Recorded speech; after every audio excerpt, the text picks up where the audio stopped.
The next tag in our web page structure is the open head tag. Similar to the HTML tag, the head tag must also have a corresponding closing tag. Note that anything contained within the open head and closing head tag will not be displayed visually within the content area of your browser. For a better understanding of the content area, let's preview this HTML page in our web browser to see what it looks like. To do that, click on Run, and in my case, I'm going to launch it in Google Chrome. You can select your browser from this list here.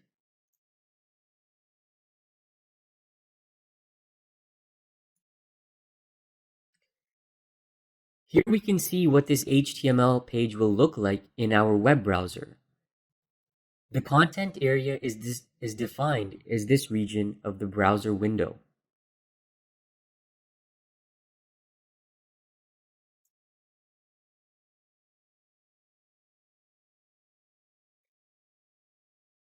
The head tag contains important instructions for your browser.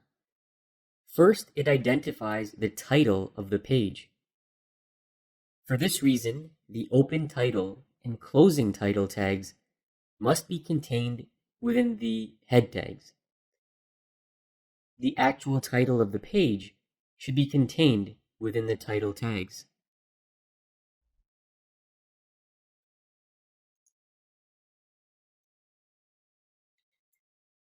The title of the page is displayed here. You can see that the title of this page is my first web page, and that corresponds to the text in between the title tags.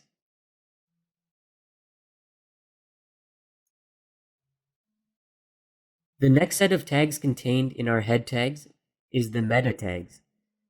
Meta tags communicate with both the web browser and search engines to provide valuable information about your page. Let's start with the first meta tag. This meta tag is primarily intended for search engines. It's known as the meta name description. The description is followed by the content.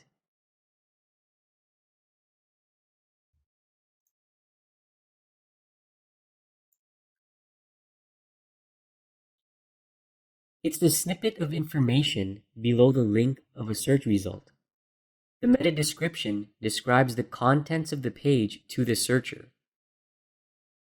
The goal of a meta description is to persuade the searcher to click through to your website.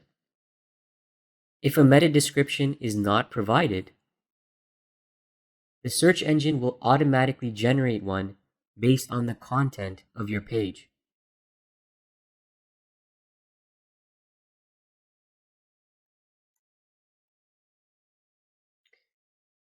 The next meta tag indicates the character set of the page. In this tag, the character set used is UTF-8. The explanation as to why the UTF-8 character set is used, among other alternatives, is fairly technical.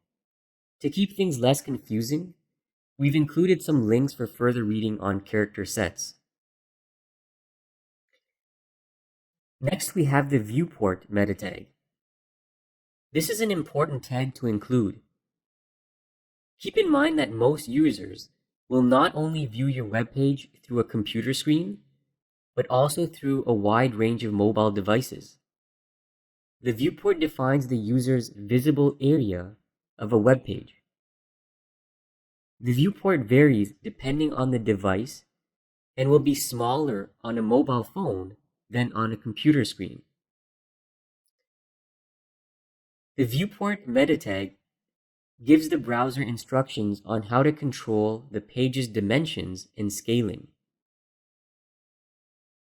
The width equals device-width sets the width of the page to follow the screen width of the device, which will vary depending on the device. The initial scale equals 1.0 sets the initial zoom level when the page is first loaded by the browser. This illustration provides an example of a web page without the viewport meta tag and the same web page with the viewport meta tag on a mobile device. Now that we've gone through some of the commonly used meta tags, let's go on to the next tag in our head tag, which is the open and close style tag. The code that is included within the style tags are referred to as style rules, and they define what is known as the page's cascading style sheet, or CSS. The style sheet can be used to define the formatting of just about any element within your HTML document. They can be used to format anything from fonts, line spacing, font color, table borders, image opacity, and hyperlink effects. This course actually has an entire section devoted to CSS because of their importance and frequency of usage. For this reason, all you have to know right now is that the style sheet is located in the head tags. The style tag on this demonstration page has one rule: body color red. This means that all the text located in the body of this HTML document will be displayed in red. But we'll explore this in much more detail later on. The next block of code we see is a JavaScript function. Remember that JavaScript allows us to create interactive effects within web browsers. The head tag contains the JavaScript functions that will be called upon in the body of our HTML document. We've included a basic JavaScript function that will be used to convert a user's text input from lowercase to capital letters. We'll see the JavaScript function in action when we move on to the body section of this HTML document. Please note this course has an entire section devoted to JavaScript coding. So for now, we've only included a very basic example for demonstration purposes.